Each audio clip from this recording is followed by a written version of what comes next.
Hello everyone, आज मैं लेकर आई हूँ सोयाबीन की बहुत ही टेस्टी सब्जी, जिसे हम थोड़ा अलग तरीके से बनाएंगे। इस सब्ज़ी के लिए हम सोयाबीन को मैरिनेट करेंगे, जिससे जो सोयाबीन का टेस्ट है ना वो और बढ़ जाता है और जो फाइनल सब्ज़ी बनती है ना वो बहुत ही टेस्टी बनती है, जिसमें जो सोयाबीन का टेस्ट है ना वो बहुत ही बढ़िया लगता है खाने में।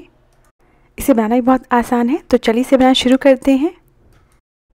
एक बोल में सोयाबीन ले लेंगे। मैंने यहाँ 1.5 कप सोयाबीन लिया है। इसके ऊपर गर्म पानी डाल देंगे। गर्म पानी डालने से ये जो सोयाबीन है ये अच्छे से फूल जाएंगे और काफ़ी सॉफ्ट हो जाएंगे।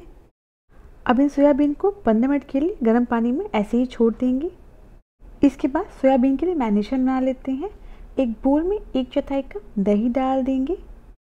इसमें 1 चम्मच या स्वाद अनुसार नमक ऐड करेंगे, आधा चम्मच लाल मिर्च पाउडर, 1 चम्मच धनिया पाउडर, आधा चम्मच हल्दी, 1 चम्मच गरम मसाला, आधा चम्मच भुना जीरा पाउडर, यह बिल्कुल ऑप्शनल है। अब इन सारे मसालों को दही के साथ अच्छे से मिक्स कर लेंगे।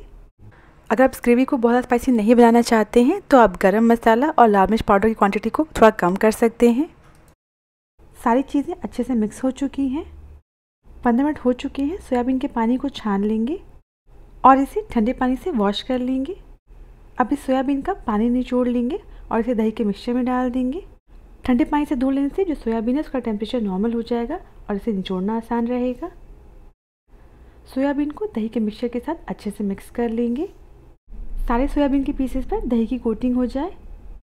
सभी चीज़ें अच्छे से मिक्स हो गई हैं। अब इस सोयाबीन को 15 मिनट के लिए ऐसे ही छोड़ देंगे।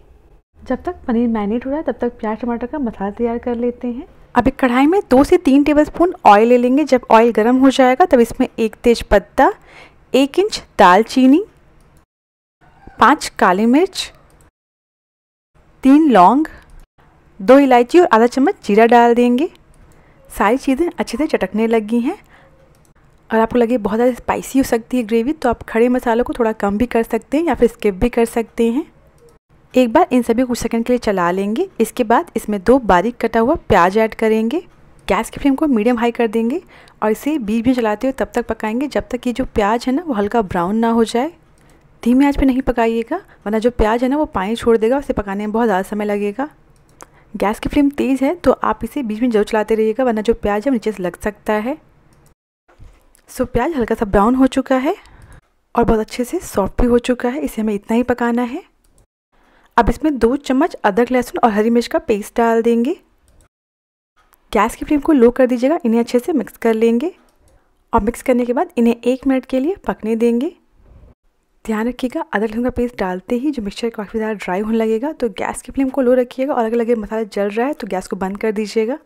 इसी समय है इसमें 1 चम्मच धनिया पाउडर और 1 चम्मच कश्मीरी लाल मिर्च पाउडर ऐड करेंगे। इससे ग्रेवी का कलर बहुत बढ़िया आएगा। कश्मीरी लाल मिर्च पाउडर की जगह आप देगी मिर्च का इस्तेमाल भी कर सकते हैं। अब इन सारे मसालों को अच्छे से मिक्स कर लेंगे। जैसे तो मसालों को मिक्स करते जाएंगे ना आप देख पाएंगे जो मिक्सचर काफ़ी ज़्यादा ड्राई हो गया है।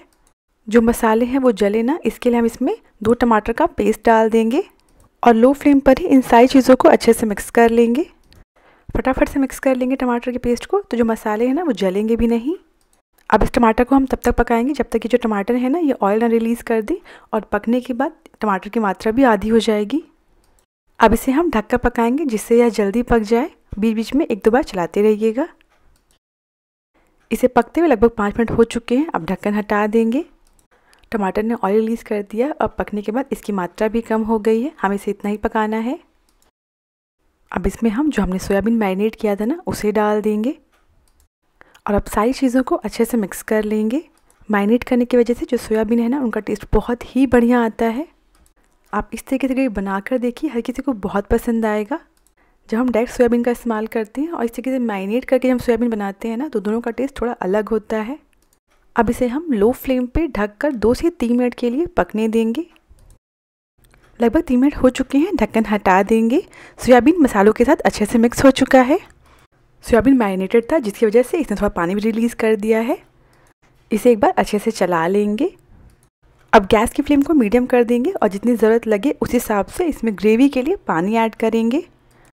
सो मैंने यहाँ अभी इसमें आधा कप के करीब पानी ऐड किया है। आपको जैसी ग्रेवी चाहिए आप अपने हिसाब से पानी इसमें ऐड करिएगा। इसी समय इसमें हम स्वाद अनुसार नमक ऐड कर देंगे। नमक को अच्छे से मिक्स कर लेंगे और मिक्स करने के बाद इसे ढक कर 10 मिनट के लिए मीडियम फ्लेम पर पकने देंगे। बीच बीच में 1-2 बार चलाते रहिएगा। 10 मिनट बाद ढक्कन हटा देंगे। सब्जी अच्छे से पक गई है। लास्ट में इसमें 1 चम्मच गरम मसाला डाल देंगे। हमने इसमें खड़े मसाले ऐड किए हैं। साथ ही में जब हमने सोयाबीन को मैरिनेट किया तभी हमने मसाले ऐड किए थे। अगर आपको लगे कि ज़्यादा स्पाइसी हो रहा है तो आप लास्ट में गरम मसाले को स्किप भी कर सकते हैं। अब इसमें 1 चम्मच कसूरी मेथी डाल देंगे और इन सारी चीज़ों को अच्छे से मिक्स कर लेंगे। सारी चीज़ों को मिक्स करने के बाद इसे 1 मिनट के लिए पकने देंगे और लास्ट में इसमें धनिया पत्ती डालकर अच्छे से मिक्स कर लेंगे। अगर आपको लगे कि आपको ग्रेवी और बढ़ानी है या पानी ज़्यादा ऐड करना है तो आप बाद में लास्ट में गर्म पानी इसमें ऐड कर सकते हैं। अगर आप पानी बढ़ा रहे हैं तो नमक को एडजस्ट कर लीजिएगा। और ये लीजिए, इसी के साथ सोयाबीन की सब्ज़ी बिल्कुल रेडी है। इसे आप गर्मा गर्म सर्व कर सकते हैं रोटी पराठे के साथ या फिर सिंपली चावल के साथ भी सर्व कर सकते हैं। आप बना कर देखें, ये आपको बहुत पसंद आने वाला है। अगर आपको रेसिपी पसंद आई हो तो प्लीज़ मेरे चैनल को सब्सक्राइब करना ना भूलें।